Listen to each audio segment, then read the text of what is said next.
that actually makes me think of something. I hope this is not in bad taste, but I'm going to share it for what it's worth. I've been in a number of locations that operated on the rule of, if it's yellow, let it mellow. If it's brown, flush it down. The Ready Life. Into the country. Hi, and welcome back to the Ready Life podcast. I'm Lisa. And I'm Nick Meisner. And today we're going to be talking about water, specifically about dealing with a poor water source. What do I mean by poor? Well, it just means it doesn't yield enough to give you more than enough water, which is what we all want, right? We all want loads and loads of water. At least my kids think so. Anyhow, so we actually, when we purchased our homestead, it has a spring on it. And that's actually what we use domestically in our home. And so we made sure before we purchased this place that we would have enough water for our domestic and agricultural needs. But it is a low yield spring. So we're going to share with you today some of the strategies and ways that you can make a low yield water source, such as a well that doesn't produce much, or a spring in our case, actually be sufficient for your homestead. That's right. That's right. And, as in our case, we found that there's gotten to be, as we've been using more and more water, it's gotten to where even with the strategies, we're finding that it's kind of holding us back on doing some things that we wanted to do. And so we're in the process of trying to get a well drilled. And that's a backup option as well. But what I want to tell you about is some things that could really revolutionize your situation and make it where your current water system is quite workable, and in fact, very workable. I think about not long ago, we were doing some seminars at a location near us, and I was doing a class on water systems. And afterwards, a fellow came over and wanted to chat about his water system. And he said, I'm just so perplexed. He said, I don't know what to do because my well is such a poor well, and I'm constantly pumping it dry, and I just don't know what to do. And so I asked him, well, how poor is your well? Are we talking like 1/4 of a gallon per minute poor? He said, oh, no, probably 1 gallon, maybe 2 gallons a minute, something like that. And I said, oh, well, that's actually quite workable. Did you know that 1 gallon per minute works out to almost 1,500 gallons per day if you were to capture it all? And of course, he was quite shocked at that because 1,500 gallons a day is a pretty goodly amount of water for most of us. But the key is storage. If I had to give you a one-word answer to the question of how do you deal with a slow water source, my answer would be storage. So there you go. Here's how it works, though. If you have a 1 gallon per minute well, let's just take 1 gallon per minute. Whenever most pumps turn on, you're going to be pulling that water level down almost immediately. And it's going to be going down, down, down because that pump in your well is going to be pumping faster than the well is able to recharge. So you're removing more water than is being replaced, or you're removing it faster than it's being replaced. And so Is that because your pump is, how fast is your pump pumping? Well, it all depends on the size of pump that's in there. But as a general rule, the pump is going to be pumping at least 5 gallons per minute, often more than that.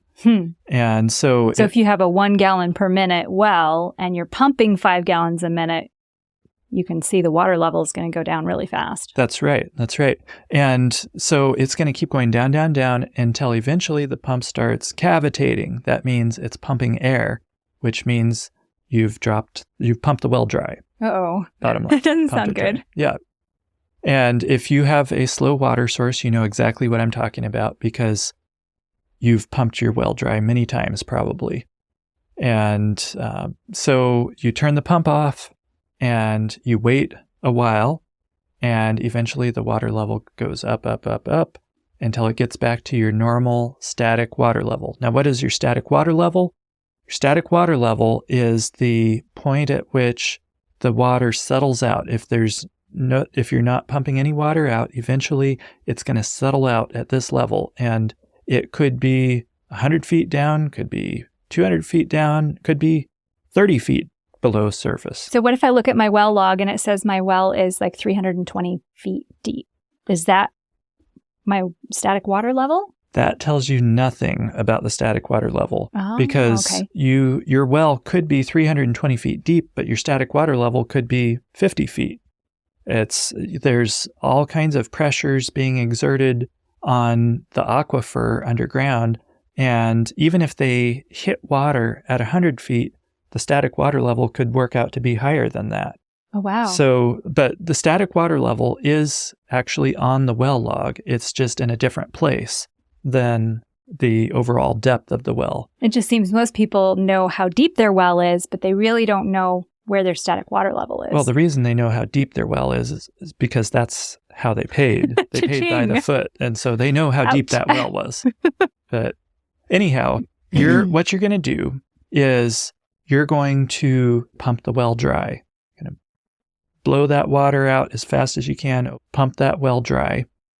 And then once it goes dry, then you're going to time how long it takes the well to recover. Now, how you do that could be a little tricky. It's a lot easier if you have something like a ultrasound device that can measure the water level in the well. That's nice, but very few people have those. So in practice, how do you do that? You kind of have to play around with it and try this a number of times and try it at different lengths of time. You let it wait for 30 minutes and then pump it dry and see if you get the same amount as you did previously. And then try it with 1 hour, letting it sit for 1 hour and then turning the pump back on, and keep increasing the increments until you're not getting any more water. And then you know that you've waited a sufficiently long time for that well to fully recharge. That's the best thing I can tell you if you don't have the proper instruments for measuring that. But anyhow, based upon that, you can put the pump on a pump timer to optimize the pumping so that you've got a cycle going where the pump will pump just long enough to where it pumps the well dry, and then it goes off and it waits for the allotted amount of time for the well to recover, and then it turns on again. And it's just constantly doing this 24/7, pumping the well down and then waiting for it to recover, pumping it down, that sort of thing. And where is that water getting pumped to? So that is where my one-word answer comes in, and that's storage. We're going to have a large cistern buried nearby, and preferably the ideal place for that cistern would be if you had a hill nearby. If you could put that cistern up that hill, that would be perfect. Because if you could get that cistern at least 40 to 60 vertical feet above your house, then you've got one pump in the well that's pumping the water up to that cistern, and then it gravity flows from there with pressure. And the reason I said 40 to 60 feet up above your house is because that's roughly the amount of vertical feet up that it would have to be in order to provide a fairly normal amount of pressure. Kind of like what my house normally has. Right, exactly. Okay. So yes, if the cistern was 20 feet above your house, the water will still flow. You're just not going to have much pressure. So that gives you an idea. So if you can put it up the hill, that is totally awesome. You've just eliminated a pump and given yourself a much better water system. But if you don't have the hill nearby, or it doesn't go up high enough or whatever, then you can always use a second pump that then pumps the water into the house and pressurizes it. And yes, it is a 2-pump setup. 2 pumps are not ideal, but 2 pumps are better than running your well dry all the time. Or drilling a second well. True. And you know, that might be your best option, to drill a second well if you are able to locate where water is. Yes. But that's an expensive option, and not everybody has that luxury. Yes. So these are options to try and make do with what you've got. Yes. So some other strategies. If you wanted to implement a strategy to get rid of that timer, here's how you could do that, potentially. Once again, it depends on how fast your well is. But you could put in a slow pump in the well where it is pumping the water out at a slower rate than the well is recharging. So in other words, the well is able to keep up with the pump in that kind of a scenario if you put a slower pump in that well. And often your slower pumps are going to be of the DC variety. When I say DC, that's the type of electricity that's coming from solar panels and batteries and things like that. And so these DC pumps can sometimes be powered straight off of solar panels or from a battery bank if you have an off-grid power system, which makes them super efficient. They're an awesome way to go for pumping slowly out of a well, because these DC pumps typically are slow. And that could be one way to make sure that your well keeps up with your pump. So with a slow pump, would you then need to incorporate like a pressure tank into your home? So what happens is this is still pumping straight into the cistern. So this is with a slow pump. I see. This is the thing with a slow pump. If you tried to run that straight into your house, yes, in theory, you wouldn't run out of water in the well, but you might run out of water in your house because you're potentially going to be using water faster than that pump can pump at. So if you have somebody taking a shower and the washing machine's running and somebody's doing dishes in the sink, your pressure is going to go down, down, down if that pump is not able to keep up with the volume of use there.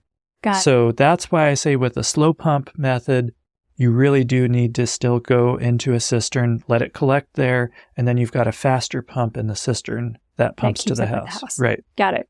So that's one option, is a DC pump. It's slower and super efficient, and it can run off of solar panels, batteries, that type of thing. A second option, I don't like this one as well, but it's an option, is to still use your conventional AC pump, but to put in a flow restrictor in the pipeline. And basically a flow restrictor simply creates an obstruction there where even though the pump is pumping fast and wanting to pump the water fast, only a portion of the water that it's trying to pump can get through. And so it slows down the rate at which the pump is pumping. So that accomplishes the same thing. It slows it down where now the well is able to keep up with the pump. But I don't like it because you're still using a big, powerful pump that's trying to pump faster. It's still using the same amount of electricity. It's just moving less water. So you're going to be using more power. And you'd still need the cistern and still need the cistern because it's pumping slowly.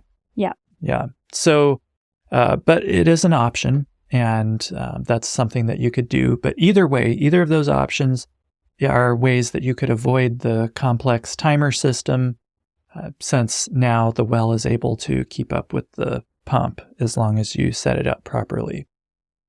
So, like I said, it's still going to a cistern with that setup.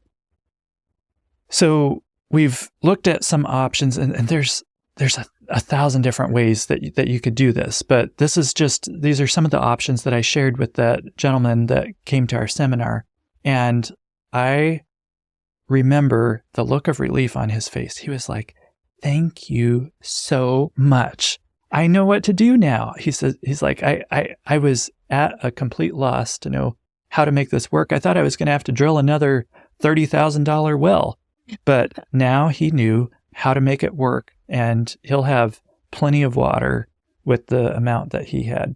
So the cistern is really the key to making all of this work really Storage. well. Storage is your one-word answer. We're actually going to be installing a larger cistern too for our setup here. That's right. Storage is key. So let's also take a look at something that would be really helpful for folks in this situation, and that's ways that they could conserve water. Yes, that's true. We've had to do that a number of times too when our spring kind of dried up, or not dried up, but slacked off a little bit. Right. We had a really, really dry year and it slowed down. Still had enough domestically, but we really struggled with irrigation. Yes, we did. So what's an option? Some of the ways that you can conserve water is to just simply turn the faucet off while you're doing things like brushing your teeth, washing dishes. I know some of us just run the water while we wash dishes, and I'm guilty as charged. But just make it a habit to turn the water off while you're doing different activities like that. True. Another simple thing is shower head. There are shower heads that blow through a bunch of water, and there's very efficient shower heads. Switch to a very efficient shower head. Yes. Or another thing is toilets. Toilets can use a lot of water very quickly if they're not an efficient toilet. And toilets have gotten more and more efficient through the years. In fact, I've even seen toilets where they'll have two separate buttons, one for just flushing liquids, where it uses a very small amount of water, and one for flushing solids, where it uses more water. That's really, really cool. And that actually makes me think of something. I hope this is not in bad taste. But I'm going to share it for what it's worth. I've been in a number of locations that operated on the rule of, if it's yellow, let it mellow. If it's brown, flush it down.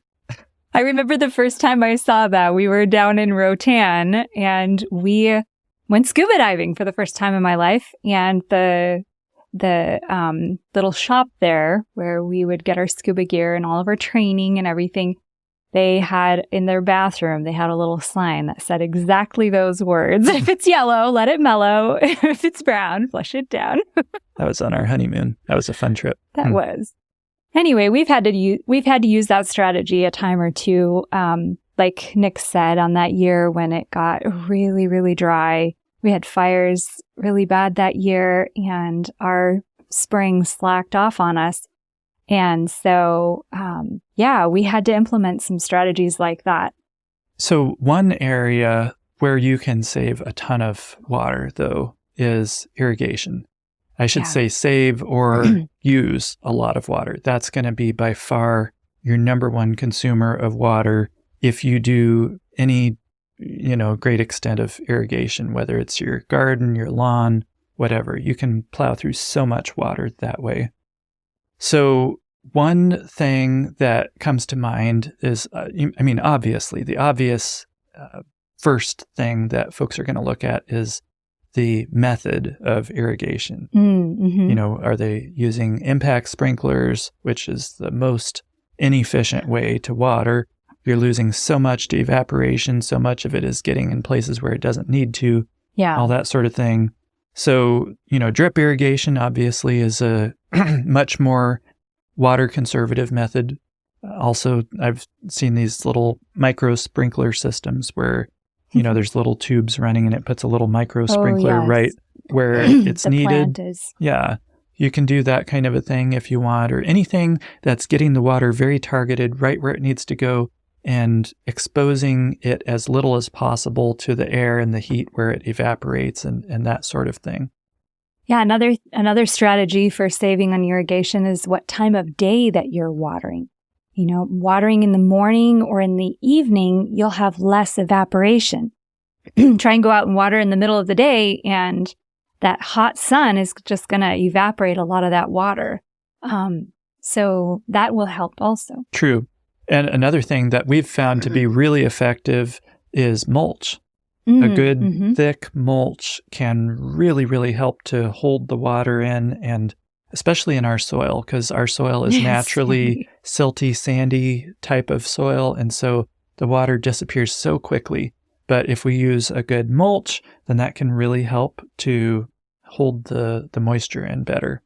Yes. And also you can build up the quality of your soil if it doesn't hold water well. That's what we've been working on, because like he mentioned, our soil here is just mostly sandy silt. And so you water it and poof, it's just gone. In fact, one of our projects for this year is to start a worm farm, because this is one of the things that vermiculture, the worm castings, is supposed to really, really help with is increase the soil's capacity to hold water and things like this. Yes. And of course, we can add compost, which we have been doing some. That will also help to hold water as well. Very true. Very true. So another obvious answer or question that comes up regarding this topic of not having enough water is, well, what about rain? And yes, I totally agree that rain could be a great supplement for you if you have a poor water system. It's amazing how much rain you can, or how much water you can catch from the rain.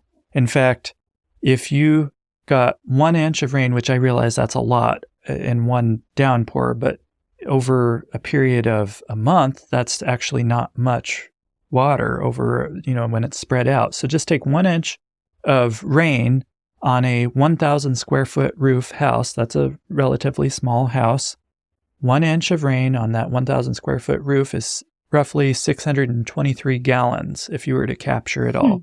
Wow. So nothing to sneeze at. And if you were getting 2 or 3 inches of rain a month, which is pretty typical in some places during some times of the year, then that could add up to a decent amount of water.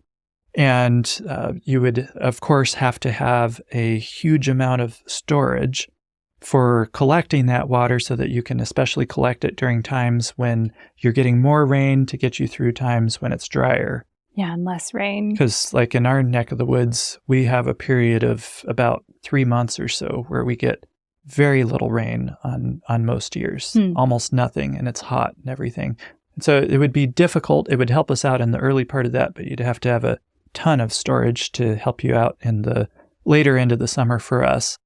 And I just have to remind you, please don't go down the path of using rainwater as your primary water source. Only use it as a supplement. And once again, I've got a one-word answer for why, and that word is droughts. What do you do about droughts? Yeah. Because anywhere can experience a drought.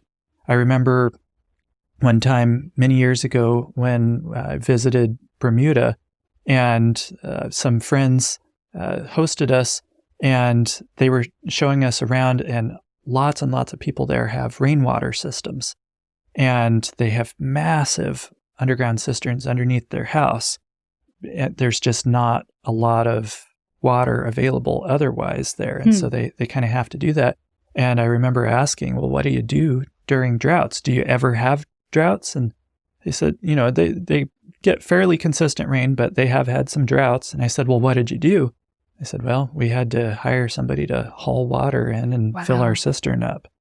And so that's why I say, please don't go down that path of making it your primary water source. But it is a great supplement if you'd like. Another way is to collect your gray water and use that for irrigation. What do you mean by gray water? So gray water would be the water that doesn't come from your toilet. So like your kitchen sink or your bathroom sink or the shower, bathtub. So you just want to make sure, though, that you're using soaps or detergents and things that would not contain harsh chemicals. Biodegradable. You would want something that was biodegradable in your gray water if you're going to do that and use it for irrigation. Yeah, that's a good idea. And you'd be surprised how much water goes out into the gray water that's being wasted, basically. Especially if you have 2 kids and they like baths. Yeah, right. So in reality, the reality of the matter is that none of what we've discussed is ideal. But if you're already at a home with a poor water system, you're already in this situation, and we're just trying to make the best of it. And if what we described, if you try that and it's still not workable, then maybe you do need to drill a well. And if you already have a well and you're in this situation, you might be thinking, well, what good is it going to do to drill another well? Maybe it's not going to do any good. But in a future podcast, we are going to discuss with you the topic of finding water before you drill. And no, I'm not talking about witching or dowsing or any of that. There actually are scientific methods for finding water under the ground before you drill so that you can know what to expect. But that's another topic for another day. Yes. But if you are looking, if you have not already bought a place, if you're in the process of looking and that sort of thing, and I strongly suggest that you want to first determine what is your minimum amount of water that you need in order to live comfortably. And we'll get into that in another episode, but you need to figure out what is your minimum, and then you can use that for determining what you need to have when you're looking at a piece of land or a home. And then you can make it a hard stop. You got to have water, and you got to have enough water. And you could say, this place just doesn't have enough water, it doesn't meet my needs, and so I'm going to move on. Mm-hmm. But for the present, 2 takeaways. What are the 2 takeaways here? So if you're dealing with a low-producing water source, it's not ideal, and it can dramatically impact what you're able to do on your homestead. So think long and hard before settling on a place with questionable water. Use this as a warning. Take it seriously. Water is one of the basic necessities of life, and you cannot live without it. So make sure that you have a good source of water before you purchase your property. And then number 2 takeaway from this podcast would be that if you are in the unfortunate situation of being strapped for water, just know that there are a lot of options to help you improve your position. And I hope that this episode has helped you with a bunch of ideas of how to thrive in spite of your predicament. We'd love to hear from you if you have any questions regarding this topic. If your situation, you've got some different parameters or different situations that you're dealing with, and you got questions about it, send it in to questions@thereadylife.com, and we would love to take a look at those if we're able.